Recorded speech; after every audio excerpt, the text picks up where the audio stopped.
and this is the proposed amendments to the Water Supply and Wastewater Network bylaw. Councillor Cooper, I'll ask you to move this. Do I have a seconder, please? I'm happy to second it. Councillor Newman. Councillor Newman, seconded. Can I acknowledge the other members of the hearing panel, member Glenn Wilcox once again. Glenn, you're probably the most hardworking member from the IMSB. And we also had Catherine Harland, who was the appointee from Watercare, and most of you will know Catherine. And we have here, as well as Paul Wilson, Sharon Danks and Mark Bourne from Watercare.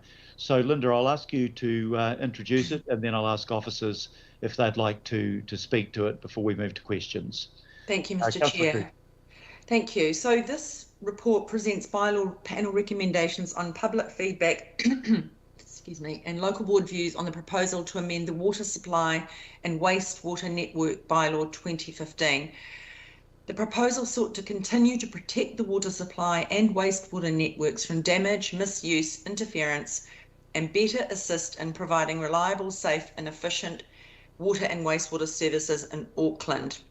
The governing body adopted the statement of proposal for public notification on the 25th of February 2021, and public consultation occurred from the 8th of June this year to the 16th of July.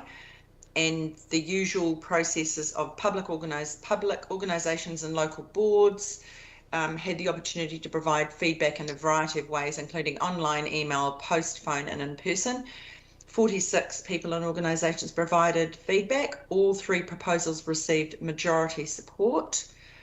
70% proposal 1, 79% proposal 2 and 76% in favour of proposal 3. 20 local boards provided views by resolution and 2 gave views at the local board deliberation session on the 5th of November. And the panel deliberated on the 5th of November, and the recommendations support the intent of the proposal, and recommended changes in response to matters raised include adding a reference to the Fire and Emergency New Zealand Act 2017 to clarify the rights of Fire and Emergency New Zealand to take water from hydrants for firefighting purposes. They wanted that clarified. Clarifying what prohibited waste is and what can and cannot be discharged to wastewater. A network, for example, disposable wipes, unused pharmaceuticals, plastic bags, paints and solvents. And we know the issues that are caused with things like fatbergs and the wipes, so-called disposable, but they're not disposable. Actually, what we said was any wipes, not just disposable. Improving the definitions, for example, of groundwater and private water supply for the ease of understanding, and providing links to codes and operational standards. I want to thank the panel, Catherine Harland and IMSB member Wilcox, but also very much thank our staff and Watercare staff, Sharon and Mark. And we will hand over to Paul and I've lost the plot there. Paul, thank you. Sharon or Mark there too as well. Catherine or Glenn, anything that you'd like to add to that before I go to officers? No, you're fine. Okay. Sorry, Mr. Mayor, I was pushing the wrong button. Oh, okay. Yeah. Member Wilcox. Yes, thank you, Mr. Mayor. Just to say that water is an important part of Māori psyche, and in items 24 to 30, in paragraphs 24 to 31, we've reinforced those views and how they've impacted and how they impact on Māori and the impact of this bylaw. The resulting kōrero is a real thank you to the staff and to fellow panel members, because we've gotten better and we think a lot differently now to when we first did these kaupapa. So thank you, Mr. Mayor. Kia ora, Glenn. Thank you for that. Catherine, welcome along. Good to see you again. You'd like to make a comment as well. Yes, I'd just like to acknowledge Linda in terms of chairing and Glenn, but also the staff in terms of pulling it together, and echoing Councillor Casey's earlier comments about as the bylaws have progressed through the years, there has been greater clarity and certainty provided, and the making it simpler for people to understand is very important. And I think this further iteration goes a long way towards that. And it just echoes how important these bylaws are for protecting our environment. So thanks for the opportunity to participate. Thank you very much. Now, anything from Paul or Sharon or Mark that they'd like to add before we go to questions? Nothing from me, Your Worship. Sorry, Mark, take it away. Thanks, Mark. Paul, anything from you?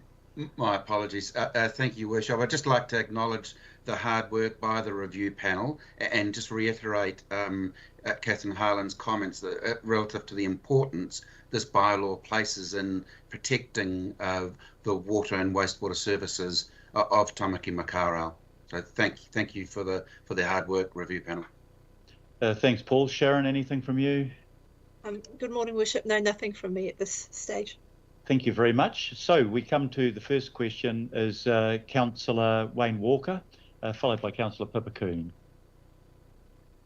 Sure. So I've got a question. It's not at all at odds with the bylaw, which is really great, but the related issue that I've raised at a number of meetings that go to protecting the water supply and waste network and wastewater networks is around the contract between Watercare and the people that buy the water. They can be residential people, equally they can be commercial and industrial. And the suggestion that I've been putting that in the contract there's a requirement around the particular industry, for example, having industry best practice, and that we develop that. Other cities have gone there.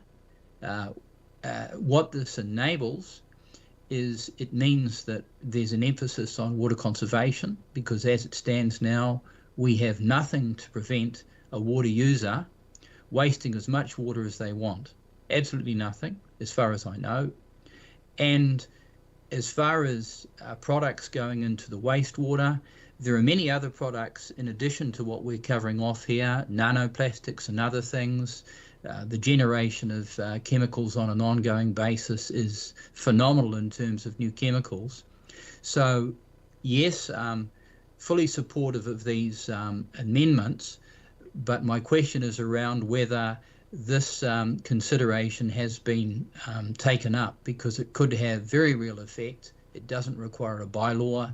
It simply requires some work on the part of Watercare. So a question there, Mr. Mayor. Thank you. Thank you. Mark or Sharon, would you like to address that question? Thank you, Worship. I'll address the question in the first instance, and Sharon may have some further detail to add. Just with regards to industry best practice, I think some firm direction will be coming through from Council on that through the development of the water strategy, setting up expected per capita consumptions for both industrial, commercial and domestic consumers. That's probably place for that to be formed rather than in the bylaw itself. And just with regards to the discharge of prohibited waste, there is a section that covers that specifically within the wastewater network section of the bylaw. It's also covered in a greater level of detail within the trade wastes bylaw. And within the trade wastes bylaw, it specifies prohibited wastes, and those prohibited wastes are non-exclusive to just trade waste entities. So those prohibited wastes also include discharge from any location. That is a non-exclusive list that's covered in there. So the advent of nanoplastics and other emerging contaminants of concerns can be covered through that process. Thank you very much. Okay, we'll come to question from Councillor Pippacoon.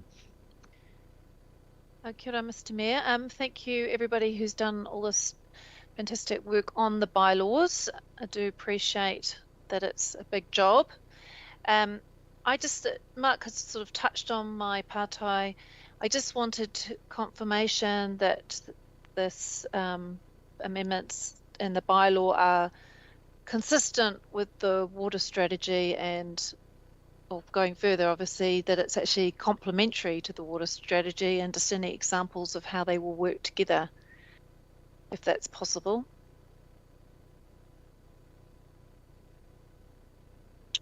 Your Worship, if I take that question, I think they are complementary and they're certainly not contradictory.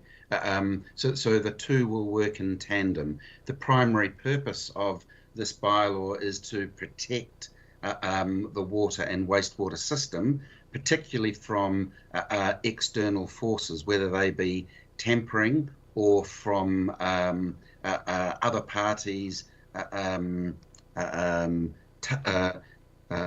undertaking activities nearby or on the assets, rather than the direct use of water and wastewater services, which is really where the water strategy will come in over the top. Appreciate it. Thank you. Thank you. Just a quick question from me. I mean, we've talked about disposable wipes being a big problem for quite a long time. But it seems to me, while we can prohibit the placing of them in the system, enforcing that prohibition's a whole lot harder. Do you have any ideas of, other than education, of course, I mean, is there any way that you can detect who is doing that and therefore have any realistic chance of imposing a sanction? I can probably answer that one, Your Worship. We do when we have blockages in the networks, which are often caused by whites and fats, we do try and analyse if there's anywhere in particular it's come from, especially in relation to larger users. But generally it's quite hard if it's just an accumulation of residential users. So potentially a way of dealing with this might be advocacy to national government to see if we can get these type of items banned to some extent. Yeah, that seems to me more realistic as an approach too. Maybe that's something that Paul, our officers, could think about, and maybe we could advocate that to central government, that they move to prohibit disposable wipes that are actually not disposable. Question, Councillor Richard Hills. Oh, apologies, Mayor. It was probably more just a comment that we had met with the wipes companies and the supermarkets and Watercare and Healthy Waters a couple of years ago, and it is very difficult. I guess and sorry, you can probably hear Theo in the background. The wipe situation is that the flushable wipes, the legality behind it is that they are flushable. The issue is that the infrastructure cannot handle them. So it's like it's a circular argument that's very, very confusing. So the main issue is removing the flushable from those products, because they're definitely not flushable, even though they are, if you know what I mean. And it's very confusing, an international problem. You're probably not going to get rid of the other wipes, but maybe a campaign. We need to head off another campaign on that. I managed to get Countdown to put warning labels on the shelves saying these are not flushable, despite them saying flushable. But it would be nice if they just took them off the shelves altogether. Yeah, thank you, Councillor. That's very helpful. I think you'll be getting to know a bit more about disposable wipes in the near future.